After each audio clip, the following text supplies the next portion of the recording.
de español para esta oportunidad. En esta ocasión vamos a abordar el tema sujeto expreso y sujeto tácito, aunque haremos un repaso del tema de la semana pasada, puesto que no va a ser necesario para futuras evaluaciones. El tema que abordábamos la semana pasada era los sintagmas oracionales. Hay muchos sintagmas dentro de la oración, pero nos concentramos solamente en el sintagma nominal y el sintagma verbal. En grados anteriores a este, se nos decía generalmente que la oración se dividía en sujeto y predicado. Y es correcto, definitivamente es correcto. Solo que en esta oportunidad, cuando hablamos de sintagmas, eso es mucho más amplio que un sujeto y un predicado, porque definimos sintagma como un conjunto de palabras dentro de la oración que tienen o cumplen una función en particular. El sintagma nominal es el que contiene al sujeto. Recuerde, el sujeto es la persona, animal o cosa de quien hablamos en la oración y el sintagma nominal lo contiene. Sí, en el caso del sintagma verbal contiene al predicado, que es todo aquello que se dice del sujeto. La palabra más importante de un sintagma se le conoce como núcleo. En el caso de un sintagma nominal, el núcleo siempre va a ser un sustantivo o nombre o un pronombre personal. Y en el caso del sintagma verbal, su núcleo o palabra clave va a ser un verbo conjugado. ¿Sí?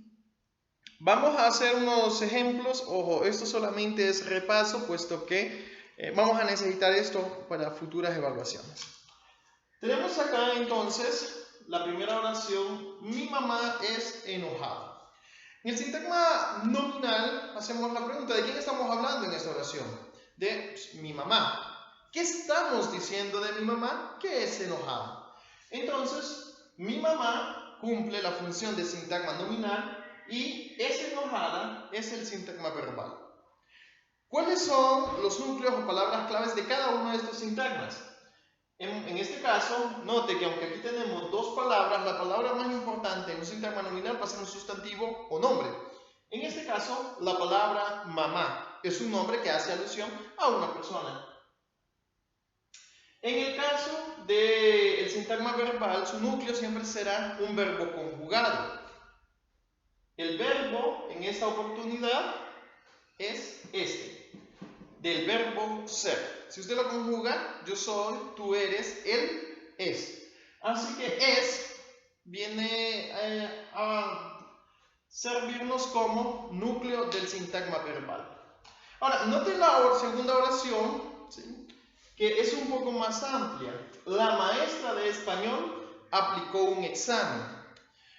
Deben tener mucho cuidado, chicos, acá, porque no queremos que vayan a equivocarse. Un sintagma nominal tiene que ser completo a la hora de identificarlo. Por ejemplo, si yo en esta oración la maestra de español aplicó un examen, ¿de quién estamos hablando? Alguien podría decir, de la maestra. ¿Pero estamos hablando de cualquier maestra? No, estamos hablando de la maestra de español. Tenemos que especificar, como aparece aquí en la pizarra. Note, el sintagma nominal está formado por estas 4 palabras. Este conjunto de palabras nos sirven como sintagma nominal. Y el resto de la oración es el sintagma verbal. Aplicó un examen. Dentro del sintagma nominal, aunque tenemos 4 palabras, una de ellas es la más importante. En este caso, la palabra maestra. ¿Sí? Y en el sintagma verbal, la palabra más importante será el verbo conjugado. En este caso, aplicó, que sería del verbo aplicar conjugado en pasado. Yo aplico, tú aplicas. Yo apliqué, tú aplicaste, él aplicó. Entonces, ojo, tengan cuidado a la hora de identificar sintagmas. ¿Sí? Tienen que hacerlo completo. En la clase anterior hemos dicho que un sintagma no tiene que ir precisamente al inicio de la oración. Un sintagma nominal puede ir en cualquier lado. Por eso, aprenda a identificar sintagmas para que no tenga problemas a la hora de las evaluaciones. Bien, ahora vamos con el tema que nos compete en esta tarde. Es un tema relativamente fácil, ¿sí? no lleva gran ciencia. Sujeto tácito y sujeto expreso. ¿Qué son respectivamente cada uno de ellos? Un sujeto expreso es aquel que está escrito en la oración. Que cuando usted lee una oración hay una palabra visible, ¿sí?, que usted la puede identificar, que funge como sujeto. Mientras que en el caso del sujeto tácito no existe escrito tal palabra que funja como sujeto, pero se infiere de quién estamos hablando debido a la conjugación verbal. Esto aunque suena difícil, es más fácil con ejemplos. Vamos a los ejemplos. Imagínense que tenemos el siguiente ejemplo. Mis amigos juegan pelota. En esta oración, bueno, por el momento no se nos pide identificar simultáneo, aunque deberíamos, pero no. Vamos a identificar simplemente sujeto expreso o tácito. Entonces, pregunta, ¿de quién estamos hablando en esta oración? ¿De mis amigos? Sí, justamente. Entonces, note, aquí tenemos esta parte de la oración que nos sirve de sujeto, pero está escrito allí. Por tanto, esto se considera como sujeto expreso, porque hay una palabra visible que nos sirve de sujeto. Vamos con otra oración. Podemos usar la oración: el perro me mordió. El perro me mordió. Ok, ahí está. ¿Sí? Pregunta, ¿de quién estamos hablando acá? Ah, pues del perro. ¿Sí? ¿Y qué estamos diciendo del perro? Pues que me mordió. Ahora, note que una vez más estamos mencionando una palabra o un conjunto de palabras que sirven como sujeto y que están allí escritas. Pero, ¿qué ocurriría para el caso en la siguiente oración? Esta también es sujeto expreso. ¿Qué ocurriría en la siguiente oración? Vamos a decir, sacaron buenas notas.